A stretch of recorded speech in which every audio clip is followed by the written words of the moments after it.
జీవితం మరణము. అయితే ప్రభు అయిన యేసునందు విశ్వాసం ఉంచే వారికి నిత్య జీవం అని పరిశుద్ధ గ్రంథం సెలవిస్తుంది. ఆయన నామమందు విశ్వాసం ఉంచితే చాలు, ఆయన యందు విశ్వాసం ఉంచితే చాలు, మనకు రక్షణ దొరుకుతుంది.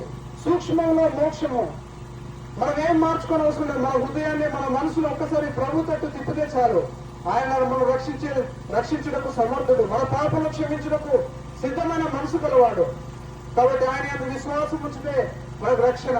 ప్రభువైన యేసునందు విశ్వాసం ఉంచుము, అప్పుడు నీకును నీ ఇంటి వారికి రక్షణ కలుగుతుంది.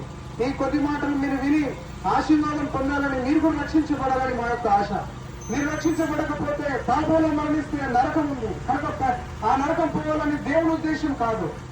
పరలోకంలో చేర్చబడాలని, అక్కడ నెమ్మది పొందాలని, శాంతి, సంతోషం, ఆనందం అక్కడ ఉంటుంది. ఆనందంలో పాల్పొందాలని ప్రభువైన యేసుక్రీస్తు వారి ఆశ. అందుకొరకే యేసుక్రీస్తు ప్రభు వారు ఈ లోకానికి వచ్చాడు. కనుక ఇది ప్రజలందరికీ కలగపోయే మహా సంతోషం.